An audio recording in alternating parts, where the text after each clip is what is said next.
Imagine working your entire life and still losing to a house, not a mansion, not luxury, just a normal home. In Canada, houses don't just shelter people anymore, they compete with them. And lately, houses are winning. This isn't a housing crisis, it's something deeper. Housing didn't just get expensive, it swallowed the economy around it. Canada quietly built an economy where everything depends on rising home prices, jobs, debt, banks, government budgets, even personal hope. And once you see how it works, you can't unsee it. Because if housing ever stops rising, Canada doesn't just slow down, it breaks. That's why this matters right now. Over the last 20 years, Canada changed its growth engine. Not innovation, not productivity, not exports, debt-backed housing. In 2000, housing was boring, a place to live, a stable asset,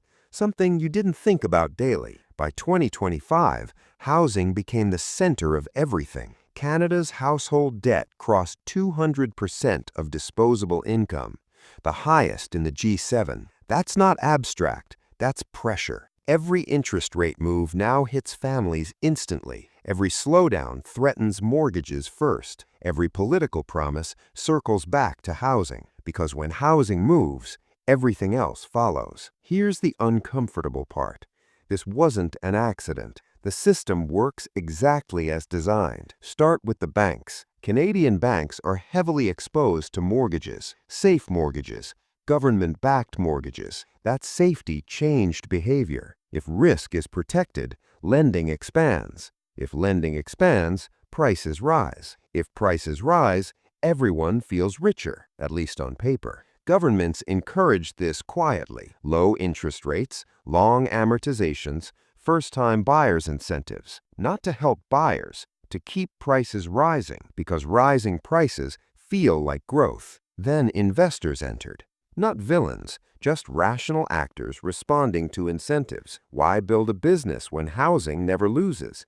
Why innovate when leverage pays faster? Homes stopped being homes. They became financial vehicles. Every new buyer borrowed more. Every sale reset prices higher. Every appraisal justified the next loan. Debt fed prices. Prices justified debt. That loop became the economy. Here's the micro hook nobody mentions. Canada didn't grow richer, it grew leveraged. Let's talk math, the quiet kind that ruins dinner conversations. The average Toronto home crossed $1 million. The average household earns about $100,000. Even with a perfect down payment, mortgage payments eat over half of income. That leaves food, transport, childcare, savings fighting for leftovers. Yet the market keeps climbing. Why? Because credit hides pain temporarily. Debt delays consequences.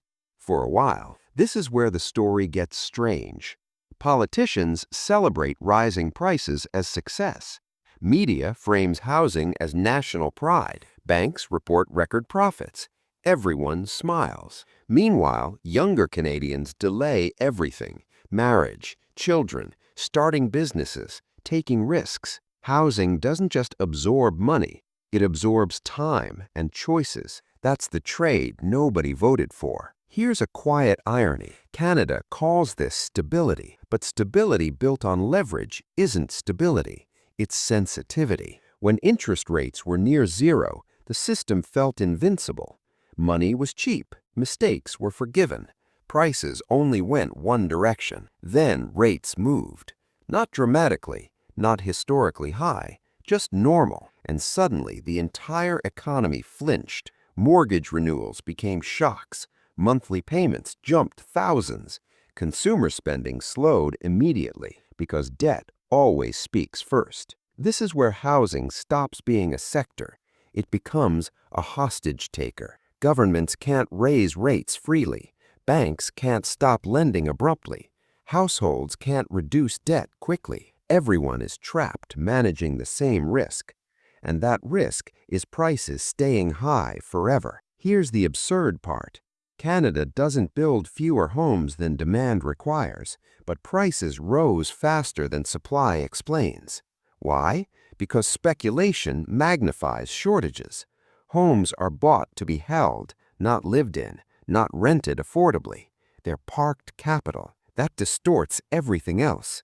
Wages lag behind assets. Productivity stalls. Entrepreneurship declines. Why struggle building value when housing prints it? This is how housing swallows an economy, not suddenly, gradually, quietly. Now zoom out. Household debt limits future growth. High prices limit mobility. Fragile banks limit policy choices. Canada becomes less flexible, less dynamic, more brittle. Any shock hits harder. A global slowdown, job losses, energy volatility. The margin for error disappears. And here's the final tension. If housing falls, wealth evaporates. If housing rises, inequality deepens. If housing stagnates, growth suffocates. There is no painless direction left. That's the trap. Canada didn't choose housing over everything else. It drifted there, one incentive at a time. And now reversing it means confronting reality. That debt isn't wealth, that prices aren't productivity, that homes cannot replace an economy. So here's the question nobody wants to answer. If housing stops carrying Canada forward, what's left to stand on? And what happens to a country when its safest asset becomes its greatest risk?